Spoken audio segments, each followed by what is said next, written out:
New evidence for Gilneas and Lordaeron coming back. Just dropped 12.1.5. Jesus, we're getting all the way to the 1.5 content now.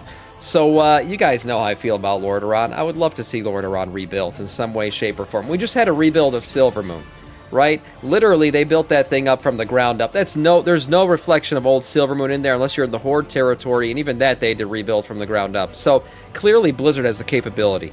Could they rebuild Lordaeron above ground? Maybe leave Undercity for the Horde only and give us a cross-faction Lordaeron? That would be amazing. And then Gilneas, I've talked about it many times. The aesthetic of Gilneas is very unique in WoW. I love that old London look, the rainy stuff. It's a cool city that's completely not utilized at all in the game. So will it come back? Evidently Doran, the Teller of a Thousand Truths, think it could. Let's see what this one's about.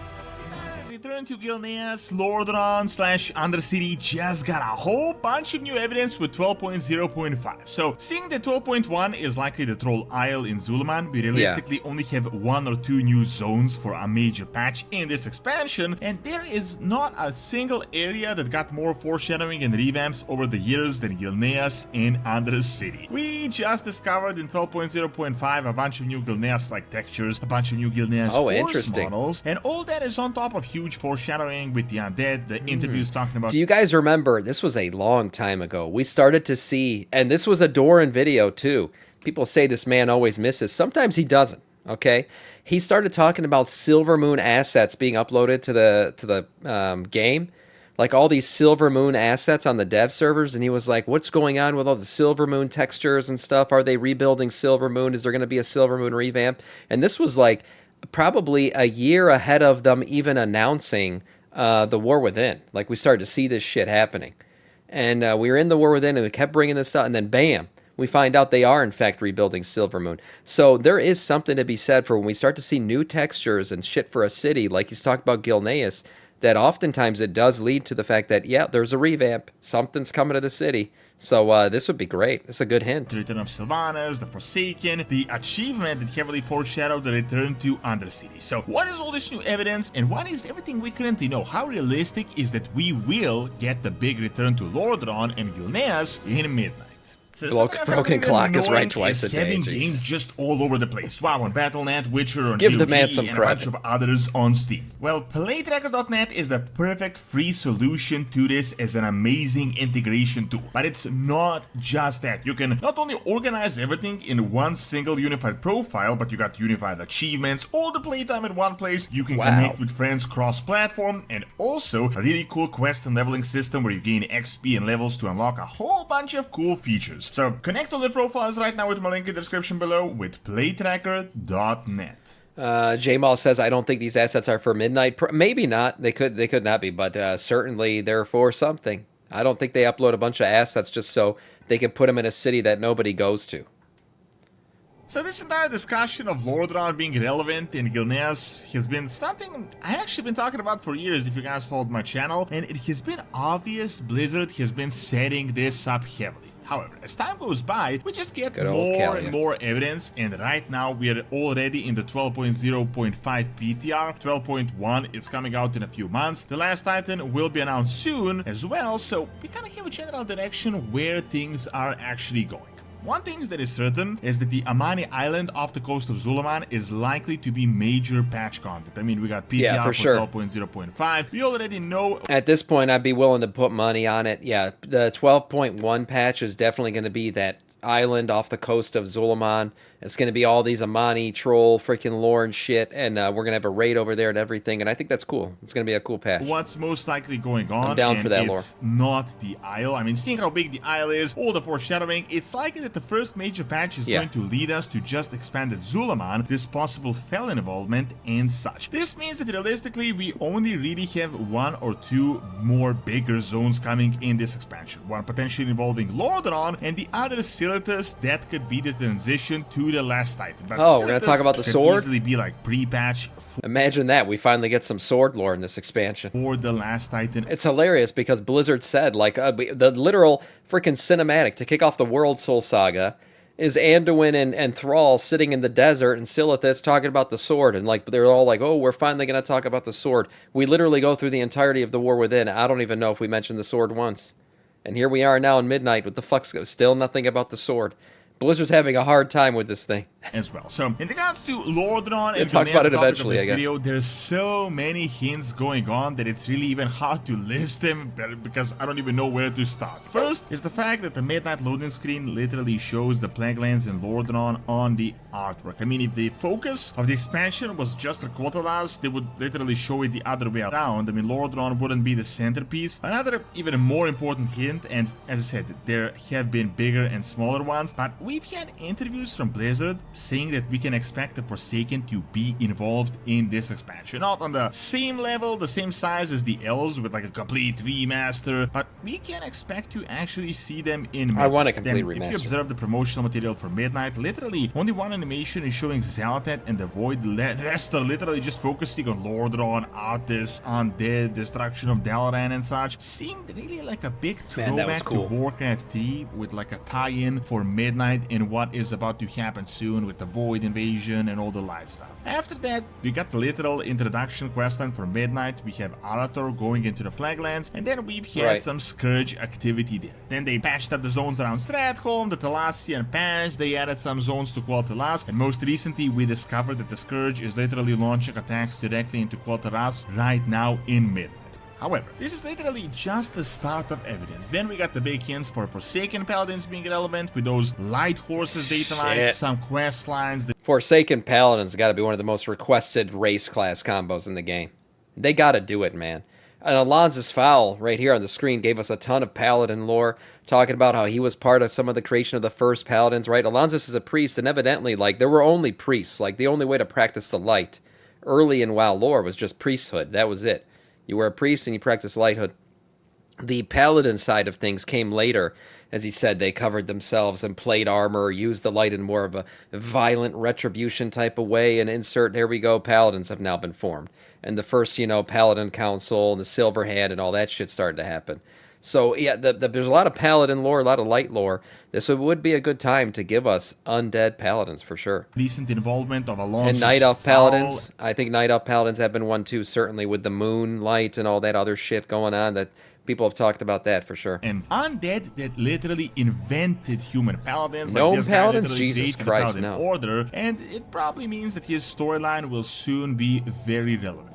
After that, we got possibly the most important bit of evidence, that is the Labyrinth Delves, coming out after the first major patch, so coming out in 12.1.5, and we discovered, like, we datamined an achievement here called To Die in Lordaeron or Undercity, heavily hinting that this could be a revamp of Undercity, or that there will be a delve involving Undercity in some sort of, like... Or it could be a labyrinth involving Undercity. If you guys remember, we're getting these labyrinths. This is a new piece of content.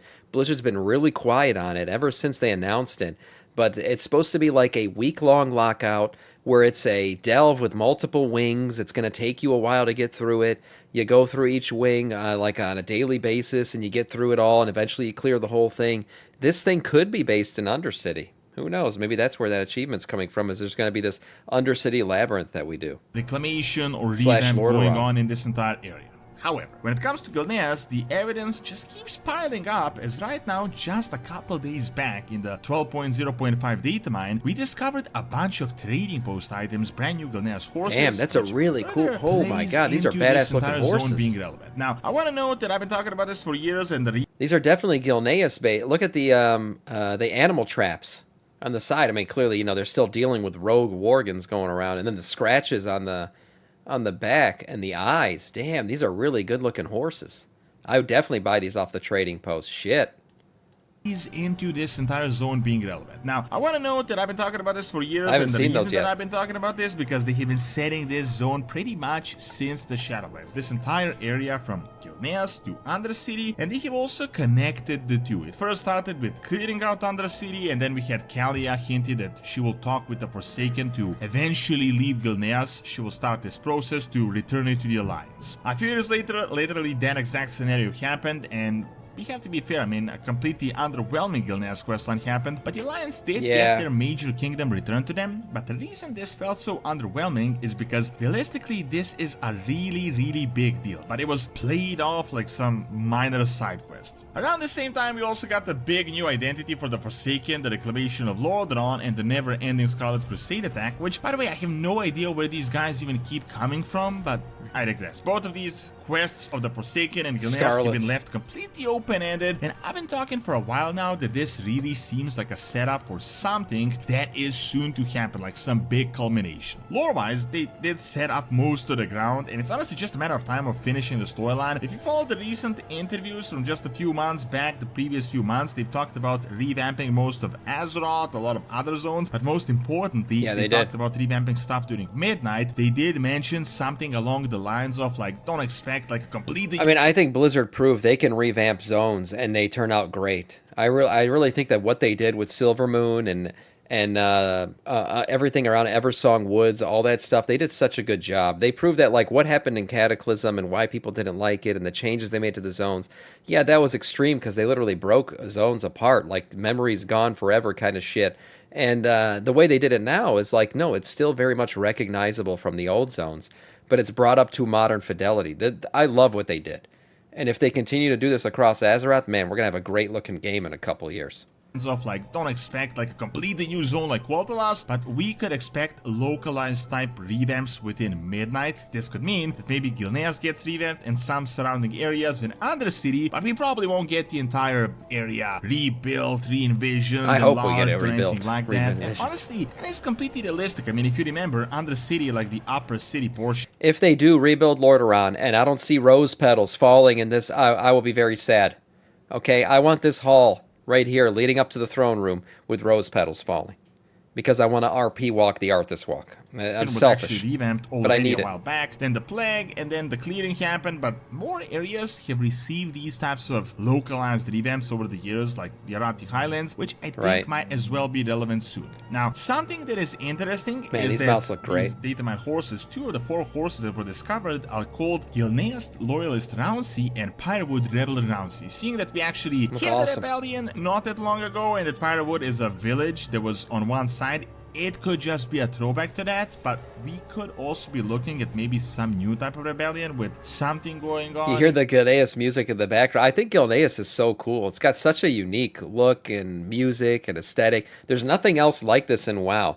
Like, yeah, there's Duskwood and stuff, and, you know, those kinds of the dark zones that almost feel similar, but I just feel like this in particular is it's that old London kind of vibe, right?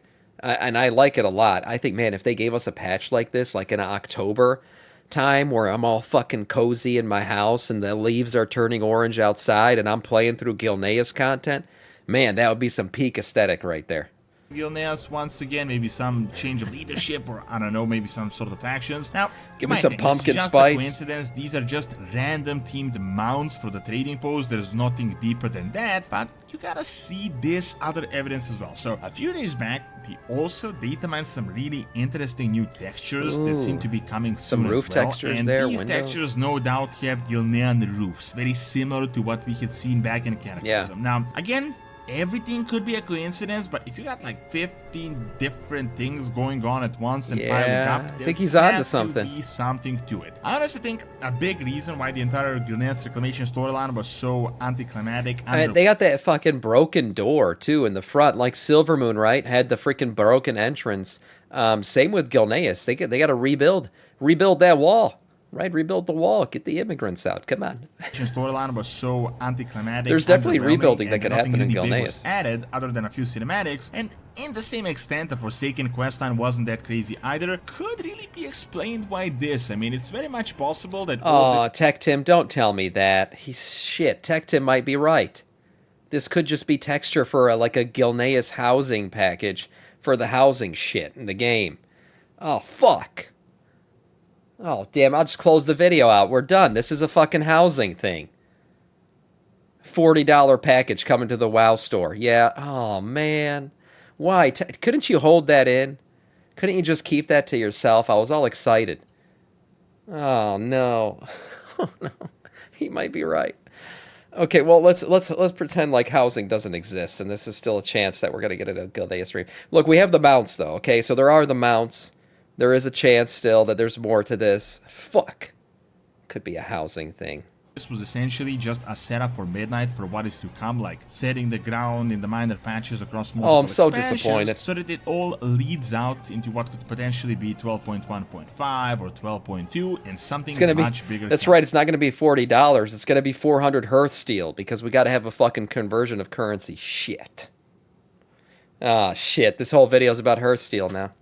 Realistically, the best time to update these so areas excited. is now, and we know Blizzard has expressed a lot of interest of just returning to the old world in the upcoming expansions as well, and building more tall instead of just constantly expanding wide. Story-wise, it will make Way to sense, shit on like our how we know parade. that Gilneas is currently the actual leader of the Alliance, while Anduin and Turelion are fighting with the Army of the Light in Quel'Thalas. At the same time, we got the very obvious foreshadowing of the return of Sylvanas and the entire Windrunner storyline, which is likely going to happen soon as well. Furthermore, the Void invasion is literally happening in the zone next door, so it could easily be tied up like the Void is beaten back for one more zone, and now the Void army is trying to reclaim foothold by trying to take over Undercity and Gilneas, and this could be a way for both the Horde and the Alliance to get involved, but also a good excuse to revamp these zones as well. So far, a lot of hints, a lot of foreshadowing. I'm so depressed.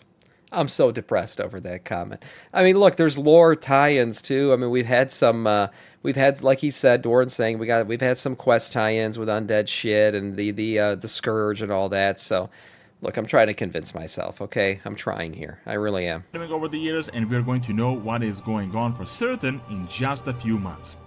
Thanks for watching. Check out my video on the Amani trolls being playable and this being a real possibility soon by clicking on the screen, and also subscribe to my Witcher lore channel by clicking on the screen as well. See you next time. Yeah, see you next time. Nice one from Doran. Great video overall. You know, he's trying. Doran's trying. There's no way Blizzard would just put that stuff on the Hearthsteel store. People would rage out of control. Look, I'm not going to sit here and act like everybody who plays this game is like us, okay? You guys are a bunch of fucking degens watching another degen stream WoW content while watching another degen who made content about WoW on YouTube, okay?